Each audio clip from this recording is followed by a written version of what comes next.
Nabayin yung baliga din nga mainom para pang bata. Pwede itong baratohon lang.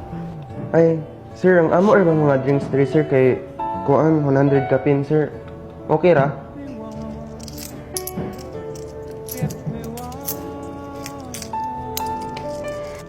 Pwede siguro, sir. Ay, pakita na ang online po na niya sa menu po.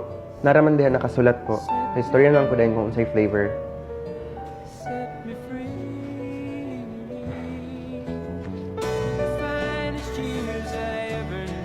Pasensya na, sir. Dili man ako masabtan. Di man ko kabasagod. Diri nga part, dili kabalo si kuya mo basa Tinuod, sa sir? tatay mo. Di ka balong basa? Grabe kay si Sure, oy. kuya po iyang Kami po ikatawan. guro sir, imposible nga di ka balong basa. Pasensya na, sir. Dili nga ako kaya. Makilid lang sa guro sir, napay mo palit po lain sir. Tanawa na lang dire oh. Nimpadaplin si tatay. Kay nailay ni palit. Sa dihang iya ding Ano gikasabaan. ako pa'y mo basa ni isa-isa sa imo. Makilid lang sa guro sir, napay mo palit po lain sir. Kabalo ka, ni? Hindi ka kabalo, ni? Ha? Kabalo ka, ni? Na, kabalo ka, sila? Dayon diri nga part ni duol si ate iyang gitabangan si tatay. Juice ra? Diyos yung unta. Juice ra? Mhm. Ay, sa. Gusto ka init, ili? Kani, 160. Ha? Sorry kay mama. Okay, Roy. Okay na tayo.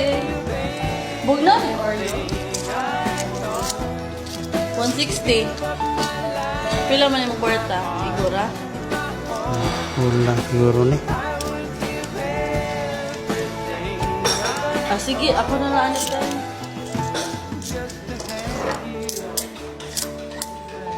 Kulang kang kwarta.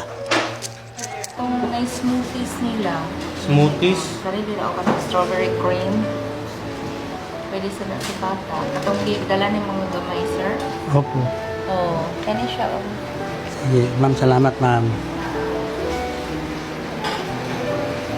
Nabayad ko siya sa truck. Wala pa po. Ako na Kano lang. Katawa lang di po ito. Di mo siya kabalong basa eh. Sino? Grabe po tuguro mama. Ay nga. Isa nang puti ito. Eh, karoon ang yapon siya kabalong basa po.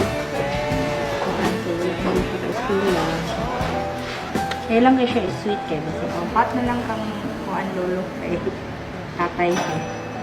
May isa ka ham and cheese cross. Isa ka ham and cheese po. Isa pa daw ka ham and cheese po. Bugnaw. Ah, kana ra? Ma'am, pasensya. Pasensya ka, ma'am.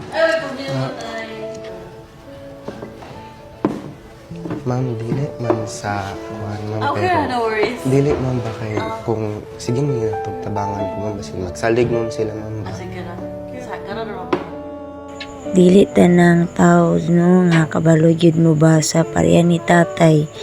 Ningon jud siya tao nga di siya kabalo mo basa. Ay, salamat kayo, ma'am. Salamat kayo, ma'am, ha. Salamat sa Diyos.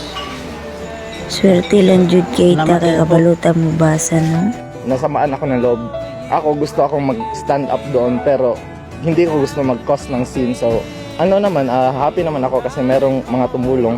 Willing gud siya. Like, iyag yung gihap ang coins para lang mapalit ang gusto sa bata. So, mo nang gusto jud ko mo help. Actually, gantong ang among gihatag kay Lolo is baon pa to nako this week niya. Like, para lang yun makatabang ako, lalang yun gihatag and Maski unsay nasa imo bitaw, as long as you give back to others, so blessings will come gyud. So, what if walay motabang gyud ana bitaw? So, kinsa may motabang ana tungod kay naulaw tanan. So, that is why very important gyud nga there is someone who should stand for that person. Kanang you put yourself ba in their shoes. Kung ikaw ato nga situation, di ba?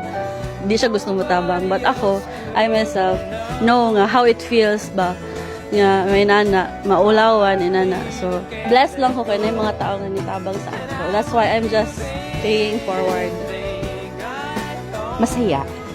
Talagang masaya at parang fulfilling pag nakakatulong ka. At lalo na sa mga bata it's really fulfilling. At saka talagang ang saya-saya sa pakiramdam. This is how we can share what we have.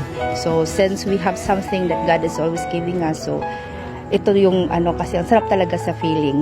Sometimes we have to be considered and we have to assess. Hindi tayo dapat magmataas. Hindi tayo dapat na isipin natin na porket nakapag-aral tayo, porket ito yung natungtong natin sa buhay natin, hindi natin dapat gawin yan. At the end of the day, we are all equal. We are all human being. Respect and kindness will always be in our heart para ito talaga ang isa din na successful na maaano mo, achieve mo sa sarili mo.